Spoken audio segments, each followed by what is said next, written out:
Good afternoon, everyone. Welcome to another edition of Dojo Live. Today is Monday, June 7th. Monday, June 7th. It's June 7th, yes. I got lost for a moment. This is Tulio Segusa. I'm broadcasting from New York City today, and this is the recap show, joined by Kim Lantis in Hermosillo, Mexico, and Carlos Ponce in Cuernavaca, Mexico. Hi, guys. Welcome back. Hey. Thank you. Pleasure to be here as ever, Tulio. So we had a great week. We had, what do we have? 3 shows last week, right? We had Healthy 4.0 with Sherry Zhang, who's the CEO of Genopalate. That was an interesting conversation about using genomics and to figure out the right type of diet for people. Then we talked with Ty Beard and Meghan Conan of ASTM. We talked about strategies to make your training program pandemic proof. That was on Wednesday morning.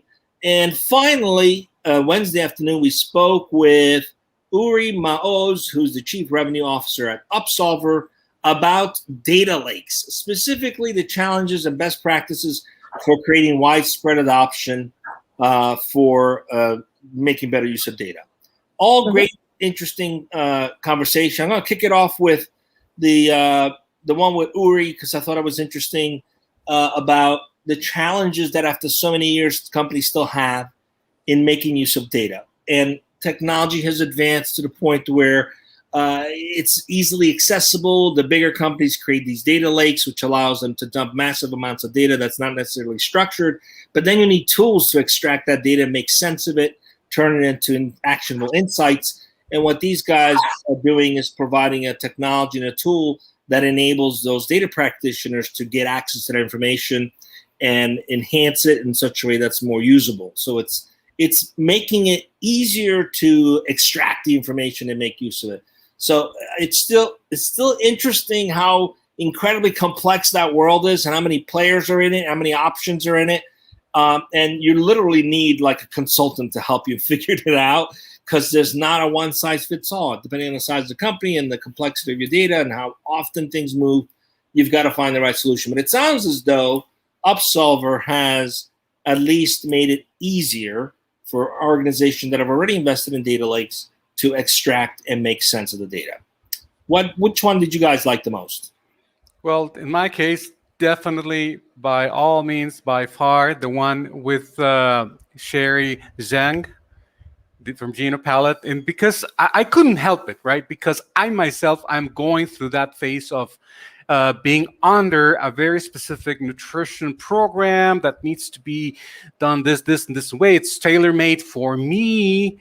So, I mean, the way that they do it is, I found it incredibly unique. I wish I had access to that approach and that platform before I got into what I have now. Because tailoring a program, a nutrition program based on your own unique genetic information and the way they do it, I don't know exactly how they do it, because they take samples of your own DNA and they tailor a program for you. I mean, I found that extremely amazing. I mean, I think we could boost the effects, or I don't know how to say this, but not the effects, but taking the best advantage of what's out there, right?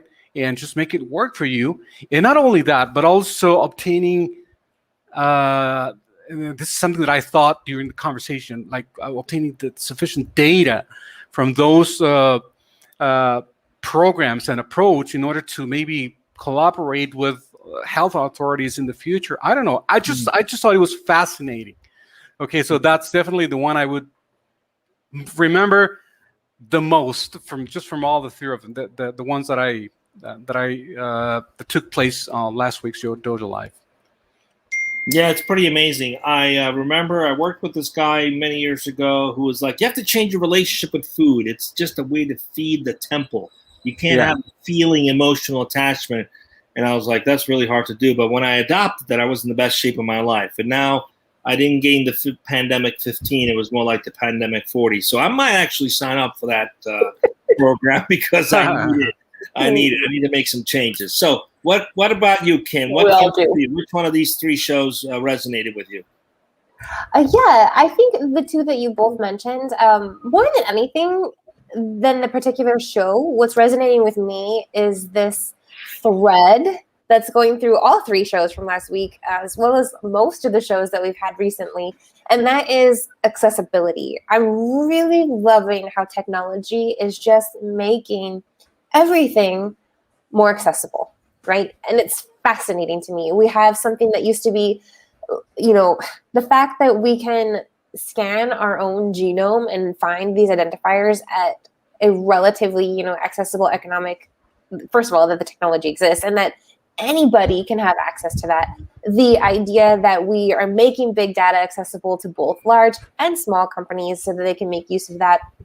And then we have e-learning and pandemic proofing, the fact that we can talk to anyone pretty much in real time across the world, coming up with ASTM. And accessibility to me is just what's like, I think it's fascinating. Yeah, I mean, and that's a key thing. I think the technology not only gives accessibility, but also improves inclusivity as well, because especially when it comes to training, live training, in-person training, sometimes some people are sort of blocked out of that because the expense to get there is too high, or even the ability to get to a place from another country might be impossible. There's visas issues, etc. So in some regard, the way those trainings were done in the past were not necessarily inclusive. Not that they were intentionally not inclusive, but just the nature of having to physically be somewhere will block some people out. So the pandemic sort of precipitated this need to remove those walls and put in place virtual training and classes. But it opened up an opportunity for a lot of people, which will outlive the pandemic, which is a great thing. And it really goes to show sometimes disaster, there's a silver lining that comes out of these things that helps us to be more inclusive, more open, and give people more choices. In this case, technology is enabling us to do that online. So great shows. Anything else you guys remember before we announce this week's shows? We're almost on time. Actually, everything is memorable, Tulio, but I think we lack time to go over it all. So why don't we jump into this week? What do we got this week? Yeah, we got two shows. As you know, we don't have a show on Thursday because we have the all hands, so we've committed not to schedule a show on that day. But tomorrow we're going to be speaking with Richard Khan, or Khan. I don't know how to pronounce it, but the CEO of Anura. And the topic is going to be how big of an issue is ad fraud. So that's for tomorrow. And then on the following day, Wednesday, we're going to be speaking with Meghan Killian, the Vice President of Marketing, and also the CTO. I think he's going to be joining us for that particular. I don't have the names yet, but he's going to be the CTO.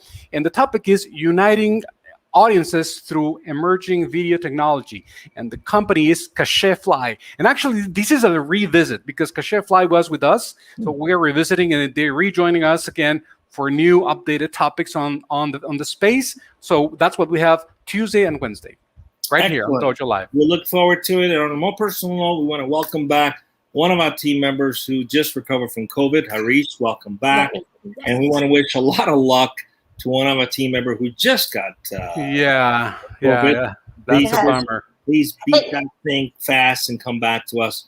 And for everyone else, please stay safe, and we'll see you and soon. interesting to note that they were not together. They actually live on absolute opposite sides of the planet. Different continents. Yes, I know. Yes.